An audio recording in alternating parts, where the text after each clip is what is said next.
Hello બે શબ્દોમાં તો થશે નહીં, પણ સામે હું બધું બહુ જાજુ મંચ છે એ પણ જોઉં છું ને બીજા કાર્યક્રમમાં જોવાનું છે.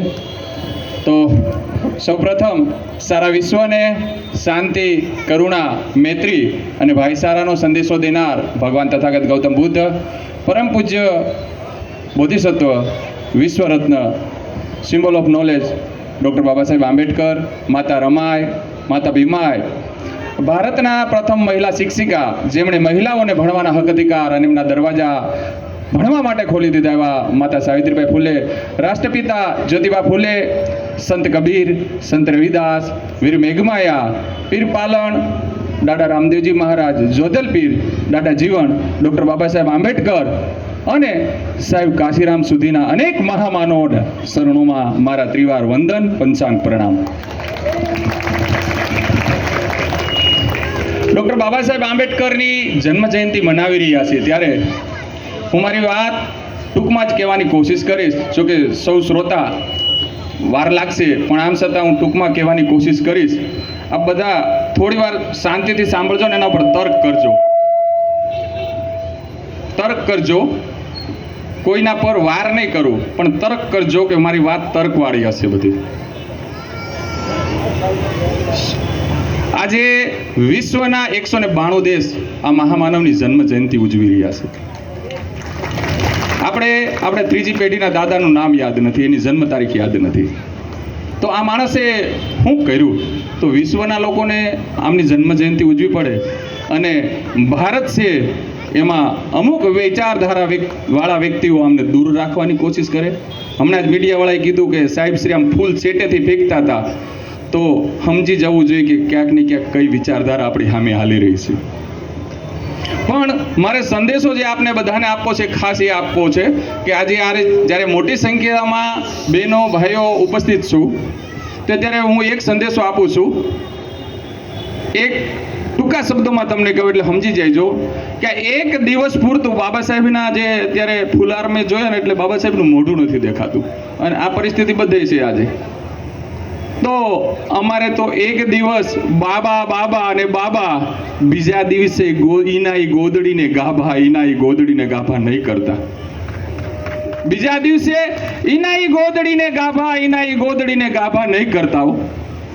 આ બાબા સાહેબની વિચારધારાને જો જીવિત રાખવી હોય તો તમારાથી જ્યાં સમય મળે, જેટલો સમય મળે એટલું પ્રસાર કરો. બાબા સાહેબને માનો છો આપ બધા? ખરેખર માનો છો? હાથ ઊંચો કરો તો. પણ હું આપને ના પાડું છું, બાબા સાહેબને માનવાના નથી, એમને જાણવાના છે.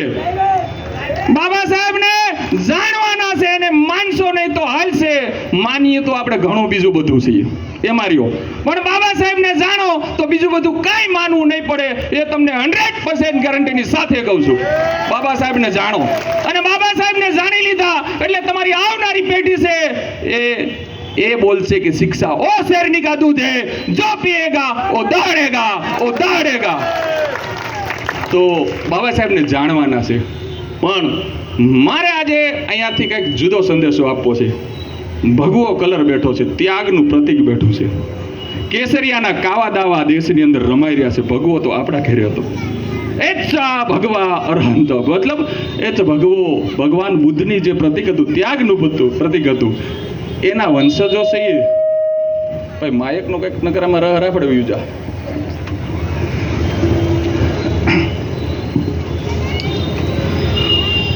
આ સમાજની પાસે અનેક સંતો, ઋષિઓ, મુનિઓ આ સમાજની ઘરે થયા. આજે દેશની અંદર ભગવાનના નામ ઉપર ક્યાંક કેસરિયાના કાવાદામાં રમાઈ રહ્યા છે. ભગવાનના નામ ઉપર આ સમાજની અંદર અનેક ઋષિ મુનિઓ થયા. આ સમાજે ખૂબ ધર્મને હાચવો પંપાડ્યો. આમ છતાં અત્યારે એવા વાતાવરણ ફેલાઈ રહ્યું છે કે ધર્મ ખતરામાં છે, ને ધર્મના નામની રાજનીતિ રમાય અને ધર્મ ક્યાંય ખતરામાં નથી. તમારા સંવિધાનિક હક અધિકારો ખતરામાં છે, તમારા દીકરાઓનું શિક્ષણ ખતરામાં છે, તમારી આવનારી પેઢી ખતરામાં છે. એ ધર્મની આડમાં તમને ક્યાંક ને ક્યાંક કેસરિયાના કાવા દાવા રમનારા વ્યક્તિઓ તમારી સાથે મજાક કરી રહ્યા છે. યાદ રાખજો, ધર્મ ખતરામાં નથી, અમે તો ધર્મને માનનાર વ્યક્તિઓ છીએ. એનો ઇતિહાસ અને પુરાવો આપું. વર્ણ વ્યવસ્થાની અંદર વર્ણ વ્યવસ્થામાં બ્રાહ્મણ, ક્ષત્રિય, વૈશ્ય અને શૂદ્ર બહાર આવતો, એટલે કે એસસી એસટી સમાજ અમે વર્ણ વ્યવસ્થાની અંદર પણ નથી. અમે અતિ શૂદ્રમાં આદિવાસીઓ છીએ, અમે દલિતો પણ નથી. દલિત એક ષડયંત્રકારી શબ્દ છે. આ દેશના મૂળ નિવાસી નહીં, અમે મૂળ માલિકો છીએ. આ દેશના મૂળ નિવાસી પાછળ પણ કઈક રમત રમાઈ રહી. આ દેશના મૂળ માલિકો છે. દલિત પણ એક ષડયંત્રકારી શબ્દ છે. દલિત યાની કે દબાયેલો, કચડાયેલો વર્ગ, એટલે એક સમાજ પૂરતો સીમિત કરી દીધો. અમે કેવા ધર્મને માનનારા વ્યક્તિ છીએ ખબર? પાલ દડવાવની અંદર અમારા બાપ દાદાઓએ 1200 અમારા બાપ દાદાઓએ શું કીધું ખબર? એક ભગવા કલરના વ્યક્તિ આવીને એમ કીધું તો ધર્મના નામ ઉપર ઉભા રહી જાઓ, ગમે એવી ગોળીઓ છૂટશે, તમારા ઉપર ફૂલડાનો વરસાદ વરસશે. અમારા બાપ દાદાઓએ ધર્મ ઉપર વિશ્વાસ કર્યો, એ શહીદ થયા, પણ ધર્મને ના છોડ્યો. એ ધર્મને માનનાર વ્યક્તિઓ અમે છીએ. આવી રમતો પણ અમારે રમાણી. તો ધર્મની રક્ષા તો અમે કરતા હતા, પણ અમે અમારી હામાં પડે તો 500 ભીમા કોરેગાંવની અંદર 500 મહારોએ 28,000 ને વેતરી નાખ્યા. અમે એના પણ વંશજો છીએ. ધર્મના નામની રાજનીતિ કરીને અમારા બાપ દાદાઓને 1200 ને શહીદ કરી દીધા. ધર્મના નામનું એ ધર્મને અમે એ ધર્મને પણ માન્યું. ઋષિ મુનિઓના વંશજ છીએ. આવી રમતો ક્યાંક ને ક્યાંક 1200 હાથે રમાણી, ક્યાંક ફરીથી આપણી યારે રમાય નહીં. આ આપણે ધ્યાન રાખવું પડશે. એ આપણા બાપ દાદાઓ 1200 તો શહીદ થયા, હવે ફરીથી આપણે શહીદ નથી થવું. આવનારો સમય સાંભળજો. અત્યારે કેસ છે બોલવા વાળા 400 પાર, સંવિધાન બદલી નાખશું. આ સંવિધાનની અંદર બદલવા જેવી વસ્તુ શું છે? તે આ લોકો ઘડીએ ઘડીએ સંવિધાન બદલવાની વાત કરે છે. તમને નાગરિકત્વનો હક અધિકાર બધાને મળ્યો, એ બદલવા જેવું છે? બધાને સમતાથી રહેવાનો અધિકાર મળ્યો, એ બદલવા જેવું છે? સ્વતંત્રતાથી બોલવાનો હક અધિકાર મળ્યો, એ બદલવા જેવું છે? બદલવા જેવું છે તો શું છે? આ સંવિધાનની અંદર બદલવા જેવું શું છે? બદલવા જેવું એ છે કે આ સમાજના દીકરાઓને આ લડાઈ સાંભળજો, કોઈ ધર્મની કે કોઈ જાતિની નથી. આ લડાઈ કોની છે? માલિક અને મજદૂર વચ્ચેની, ગરીબ અને અમીર વચ્ચેની. માલિક ઈચ્છતો નથી કે મજદૂરનો દીકરો છે એ એમની બરાબરી કરે, એટલા માટે એમને સંવિધાન બદલવું છે કે મજદૂરનો દીકરો બરાબરી કરી રાજુભાઈ જેવા એડવોકેટ બને, કલેક્ટર બને, આઈપીએસ બને, બિઝનેસમેન બને. એને મંજૂર નથી, એટલા માટે સંવિધાન બદલવું છે. સંવિધાનની અંદર ભારતીય સંવિધાનની આર્ટિકલ 25 મુજબ મને મન ચાહે એવો ધર્મ પાળવાનો હક અધિકાર આપ્યો. નકર શુદ્ર ધ રાઇડિંગ પિક્ચર પણ જોઈજો. અમે તો ભૂલથી ઓમ નમઃ શિવાય જેવું નામ સાંભળી જતા તો અમારા કાનમાં શીશાઓ રેડી દેતા હતા. આની સામે પણ અમારા મહાપુરુષોને આંદોલન કરવા પડ્યા છે. તો ધર્મ તો ખતરામાં નથી, પણ અમારી આવનારી પેઢી ખતરામાં છે. એટલે હવે અમે જાગી